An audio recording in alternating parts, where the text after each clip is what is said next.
IPS की अमूमन जो छवि हम लोगों को देखने को मिलती है वो काफ़ी कड़क रूप से देखने को मिलती है, लेकिन उसी आईपीएस की श्रेणी में एक आते हैं, नाम आता है विकास वैभव का, जिनकी छवि बड़ा ही सात्विक रहती है। सर, कैसे आपका जो छवि है आईपीएस का, एक जो कड़क छवि होता है उसके बीच में सात्विक अपने आप को दर्शा पाते हैं, कैसे लगता है? मेरा शुरू से रहा बी फर्म बट पोलाइट। जो आप सही करते हैं तो उसमें आवश्यक नहीं कि बहुत उस रूप में दिखें, सामान्य भी रह सकते हैं, लेकिन अंदर से जो बात है सही होनी चाहिए। सर, अभी जन संवाद, जो युवा संवाद आप कार्यक्रम लेके निकले हैं, तो बिहार की जो ऐतिहासिक मार्केटिंग जो नहीं हो पाई थी, जो बिहार के लोगों का जो इतिहास है वो मानसिक पटल पर, जो वैश्विक पटल पर नहीं आ पाया था, क्या उसको लाने की कोशिश है? ये बिल्कुल कोशिश है, क्योंकि मैं मानता हूँ कि देश का विकास तभी संभव है जब बिहार अपनी भूमिका जो प्राचीन काल से निभाता रहा उसको पुनः निभाएगा। इसके लिए सभी को जागृत करने की आवश्यकता है, क्योंकि बिहार में क्षमता असीम है। जैसे इंडस्ट्री डेवलपमेंट के मामले में कभी हम बहुत ज़्यादा आगे थे, एग्रीकल्चर में आगे थे, और आज के डेट में हम काफ़ी पिछड़े हुए हैं,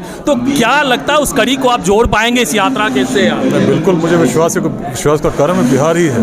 बिहार ने अनेक ऐसे परिवर्तन बहुत कम समय में होते देखे हैं जिसका सूत्रपात शुद्ध मन से किया गया था।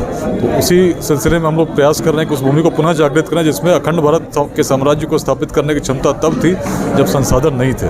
आज जब संसाधन है तो प्राचीन विश्वविद्यालयों को स्थापन करने वाली भूमि पुनः जब अपने दायित्व में ग्रहण कर लेगी तो शिक्षा के लिए, रोजगार के लिए किसी को बाहर जाने की आवश्यकता तो नहीं ही होगी, साथ में भारत के विकास में अपनी भूमिका बिहार निभाएगा। अच्छा, जब बिहार के विकास की बात होती है या बिहार की बात होती है तो मिथिलांचल को इसको इग्नोर नहीं किया जा सकता है, विद्वानों की धरती कही जाती है। तो क्या लगता है कि इस आपके आंदोलन में या फिर इस संवाद यात्रा में कहाँ पाते हैं मिथिलांचल? इसकी शुरुआत भी मिथिला से ही है, क्योंकि पूरा जो विचार है मिथिला कहीं बड़ी दृष्टि, बृहद दृष्टि जो पूर्वजों की थी, उसी को आधार बनाकर पूरे बिहार को प्रेरित करने का हम लोग प्रयास कर रहे हैं। उसकी भावना यही है कि व्यक्ति तो व्यक्ति छोड़ दीजिए, जीवात्माओं में भी जिस भूमि ने कभी वेद नहीं किया वही वेदांत की भूमि थी, उस दर्शन को यदि आज हम ग्रहण करेंगे, आपस में जाति और संप्रदाय के नाम पर संघर्षों से मुक्त होकर जब चिंतन करेंगे, योगदान करेंगे, शिक्षा, समता, उद्यमिता में निश्चित अपने वर्तमान और भविष्य को आलोकित करेंगे। लोग कहते हैं कि जल्दी पॉलिटिक्स में आने वाले हैं विकास वैभव, तो क्या लगता है पॉलिटिक्स में एंट्री करेंगे? मैं उससे बड़े अभियान का प्रयास कर रहा हूँ जिससे सामाजिक परिवर्तन हो, उसी के निमित्त लेट्स इंस्पायर बिहार है।